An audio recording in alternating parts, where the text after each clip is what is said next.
Hello dear students, welcome to Prerna. So we are now going to learn about American Civil War. Okay, so this is an introduction to the American Civil War. Let us see what happened in the United States of America after the Constitution was created. We've earlier studied the Great American War of Independence, how it was fought from 1776 to 1783, and then the Constitution was created. All that we know. Now, what happened actually there as far as economic developments were concerned? You can understand that it was not a growth of equity. And equity in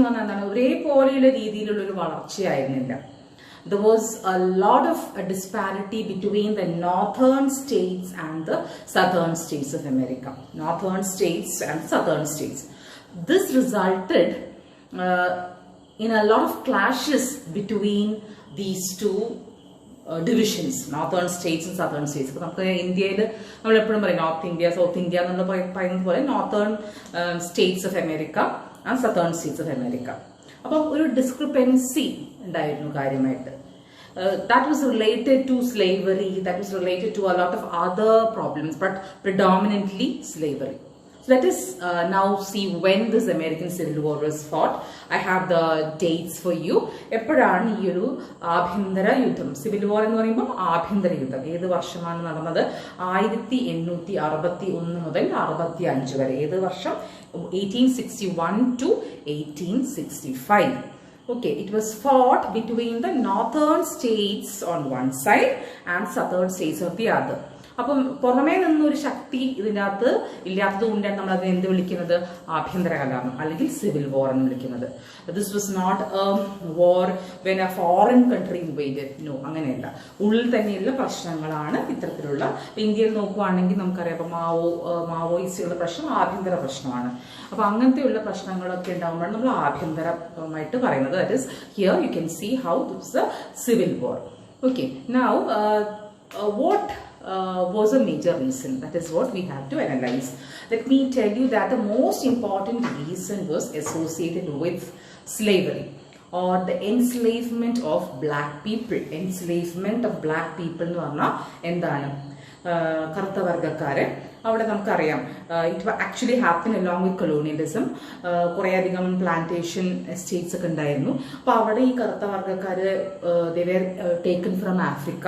എന്നിട്ട് അവിടെ പോയിട്ട് ഈ ആൾക്കാരെ അവിടെ പണിയെടുപ്പിക്കുകയാണ്, പീഡിപ്പിക്കുകയാണ്. They were not given food, nobody was there to care about them, they were treated like beasts of burden. അങ്ങനെയുള്ള ഒരു അവസ്ഥയാണ്. അപ്പോൾ അതാണ് slavery. They did not have any rights that an individual should have. അങ്ങനത്തെ ഒരു റൈറ്റ്സും അവർക്ക് ഉണ്ടായിരുന്നില്ല. അപ്പം 1861 ഈ ഒരു കലാപം ഉണ്ടാകുന്നത്. അപ്പം ഇനി അടുത്ത സ്ലൈഡിൽ പറയാൻ പോകുന്നത് കാരണങ്ങളാണ്. Okay, let us see what were the major reasons. So in this slide you can see I have given here right from the independence. American Civil War കഴിഞ്ഞതിന് ശേഷം തന്നെ there were conflicting economic interests which resulted in friction between the northern and the southern states. അപ്പോൾ അതാണ് നമ്മൾ ആദ്യം പറയാം. Northern and southern സ്റ്റേറ്റ്സിന്റെ തമ്മിൽ economic problems വരും. Let us see how it happened. നമുക്ക് നോക്കാം. ഓക്കെ, അടുത്തത് നോർത്തേൺ സ്റ്റേറ്റ്സ് എന്ന് പറയുകയാണെങ്കിൽ they were industrial in nature. Okay, അപ്പോൾ രണ്ട് നല്ല വ്യത്യാസം നിങ്ങൾ മനസ്സിലാക്കണം. Northern States were industrial in nature എന്ന് പറഞ്ഞാൽ അവിടെ കുറെ ഫാക്ടറീസും ഡെവലപ്മെന്റും ഉണ്ട്. അപ്പോൾ സതേൺ സ്റ്റേറ്റ്സ് എന്തായിരിക്കും? ആലോചിച്ച് നോക്കൂ. they were agrarian in nature, predominantly agriculture. അപ്പം അവിടെ എങ്ങനത്തെ ഒരു ഇക്കോണമി ആയിരിക്കും? Rural economy. മറ്റവിടുത്തെ എങ്ങനെയായിരിക്കും? നോർത്തേൺ സ്റ്റേറ്റ്സിൽ ഏർബൻ, ഒരു ഡെവലപ്ഡ് ഇക്കോണമി ആയിരിക്കും. ഏർബൻ എന്ന് പറയുമ്പോൾ towns, growth, development, factories, jobs, such things in the urban development happened. So northern states, you could see that there was a lot of urban development. Southern states in the പറയുമ്പോൾ they were lagging behind in a lot of things as far as development was concerned.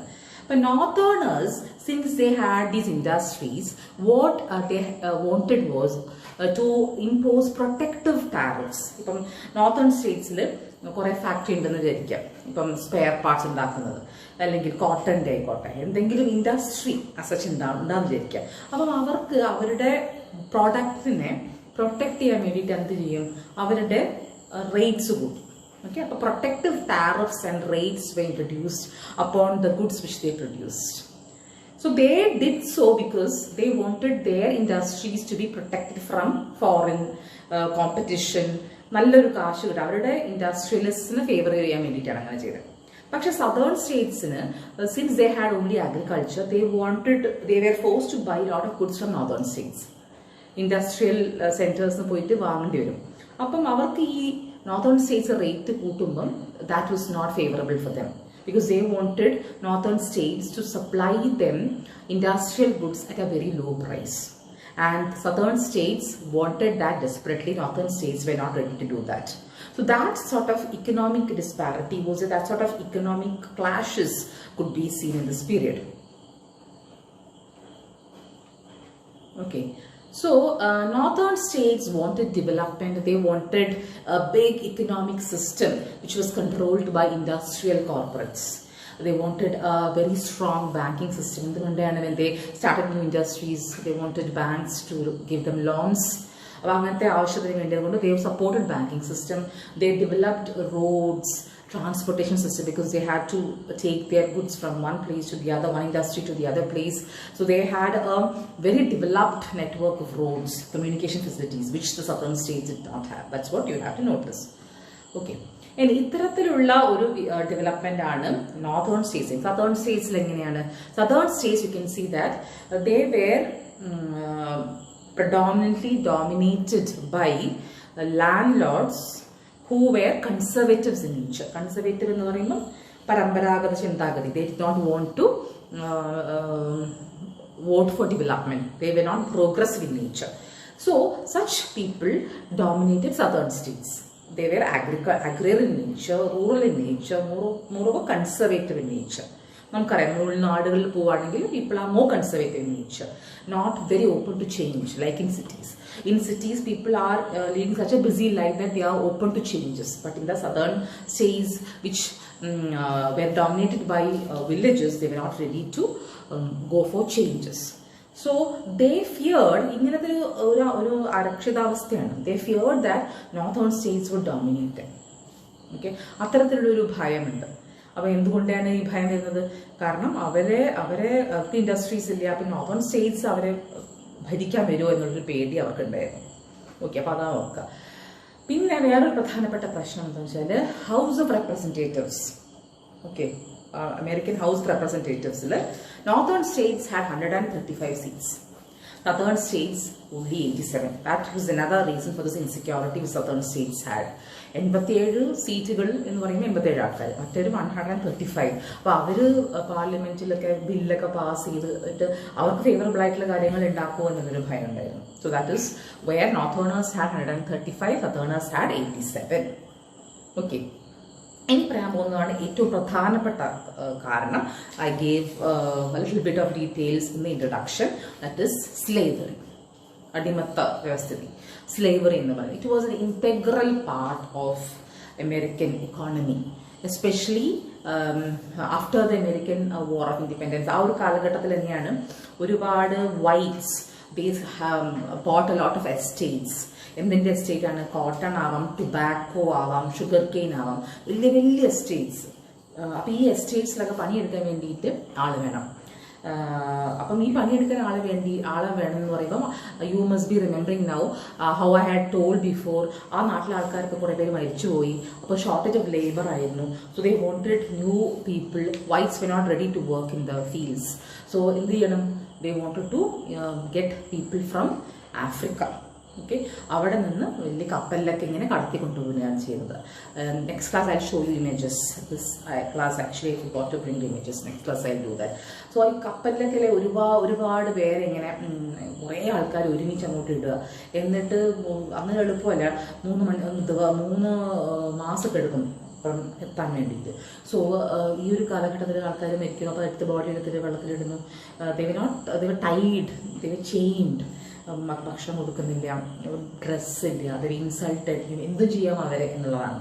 അപ്പോൾ that is how you could see how negroes എന്നുള്ള പദം ഡെറിഗേറ്ററി word, കാരണം നമ്മൾ ഉപയോഗിക്കാൻ പാടില്ല എന്ന് പറയുന്നത്. കാരണം ഒരു അക്ഷേപം എന്നുള്ള രീതിയിലാണ് പറയുന്നത് നീഗ്രോ എന്നുള്ള വേർഡ്. അപ്പം ബ്ലാക്സ് ശരിക്കും പറഞ്ഞാൽ അവരെ they were taken from Africa in large numbers. അപ്പോൾ അങ്ങനെ അവരുടെ ഒരു പോപ്പുലേഷൻ ഇവിടെ കൂടുകയാണ്. So they were the slaves എന്ന് പറയുന്ന വിഭാഗക്കാർ, കറുത്ത വർഗ്ഗക്കാരാണ് സ്ലേവ്സ്. ഇത് കൂടാതെ എന്താണെന്ന് വെച്ചാൽ 1793 you can see how cotton gin was used. Industrial റെവല്യൂഷന്റെ ഭാഗമായിട്ടാണ് കോട്ടൺ എങ്ങനെയാണ് അതിൽ സീഡും സെപ്പറേറ്റ് ചെയ്യാൻ. അതിന് ആദ്യം എന്തായിരുന്നു, ഒരാൾ തന്നെ സീഡും കോട്ടണും സെപ്പറേറ്റ് ചെയ്യാണ്. ജിൻ വന്നതോടുകൂടെ cotton could be separated by from the seed using a machine. അപ്പോൾ അത് കൂടുതൽ എന്താ പറയുക, ക്രിയേറ്റഡ് ലോട്ട് ഓഫ് പ്രോസ്പെക്ട്സ്. അപ്പോൾ കുറെ കൂടെ പണിക്കാരെ ആവശ്യം വന്നു. ഈ പണിക്കാരെല്ലാം കൂടെ ഉണ്ടെങ്കിൽ അവർക്ക് കൂടുതൽ എളുപ്പത്തിൽ ഈ പണിയൊക്കെ ചെയ്യിപ്പിക്കാമല്ലോ. അപ്പോൾ gin wanted actually people to operate it. അപ്പോൾ അതുകൊണ്ട് തന്നെ it become a profitable enterprise. അപ്പോൾ സ്ലേവറി, അടിമത്തം തഴച്ച് വളരുകയാണ് ചെയ്യുന്നത്. That is what you can see. അപ്പോൾ ഈ ഒരു ആഫ്രിക്കൻ അമേരിക്കൻസ് എന്ന് പറയുന്ന വിഭാഗക്കാര്, സ്ലേവ്സ് എന്ന് പറയുന്ന വിഭാഗക്കാര്, they were people who suffered a lot. അപ്പൊ അവരെ പറ്റി പറയാനൊന്നും ആരുണ്ടായില്ല ആദ്യമൊന്നും. പക്ഷേ there is this person whom you have to remember, the name of Abraham Lincoln. We know that he was actually instrumental in ending slavery. അദ്ദേഹവുമായിട്ട് ബന്ധപ്പെട്ടിട്ടാണ് നമ്മളുടെ ഈ American civil വാർ നടക്കുന്നത്. അദ്ദേഹത്തിനെ അമേരിക്കൻ പ്രസിഡന്റ് ആക്കിയതിനു ശേഷമാണ് ഈ ഒരു സിവിൽ വാർ ഉണ്ടാവുന്നത്. Because northern States knew that we could see how southern states knew that they could not survive with slaves. ഇത്തരത്തിലുള്ള സ്ലേവറിനെ എതിർക്കുന്ന ഒരു പ്രസിഡന്റ് വരുവാണെങ്കിൽ എന്ത് പറ്റും എന്നുള്ളതാണ് അവർക്കുള്ള ചോദ്യം. അപ്പം ഇത് നോർത്തേൺ ആൻഡ് സദേൺ സ്റ്റേറ്റ്സ് തമ്മിൽ പ്രശ്നങ്ങൾ വഷളാക്കി. അപ്പോൾ ആർക്കാണ് സ്ലേവ്സിന്റെ ഏറ്റവും ആവശ്യമുള്ളത്? സദേൺ സ്റ്റേറ്റ്സിനാണ്. കാരണം അവർക്കാണ് എന്തിന് വേണ്ടത്? അഗ്രേറിയൻ പോപ്പുലേഷന്, അഗ്രേറിയൻ ഇക്കോണമി ആകുമ്പോൾ they wanted slaves more. Southern സ്റ്റേറ്റ്സിനാണ് എബ്രഹാം ലിങ്കന്റെ പേടി. കാരണം ഇദ്ദേഹം വന്നു കഴിഞ്ഞാൽ, സ്ലേവറി ഇല്ലാതാക്കി കഴിഞ്ഞാൽ നമ്മളുടെ കാര്യം എന്താവും? Southern states really was scared of Lincoln, because Lincoln very well spoke against slavery. They knew that Lincoln would bring reforms against slavery. So southern states, they decided to come together. They decided to act against Abraham Lincoln. That resulted in the American Civil War, 1861 to 65. So about the Civil War, we'll discuss in the next class.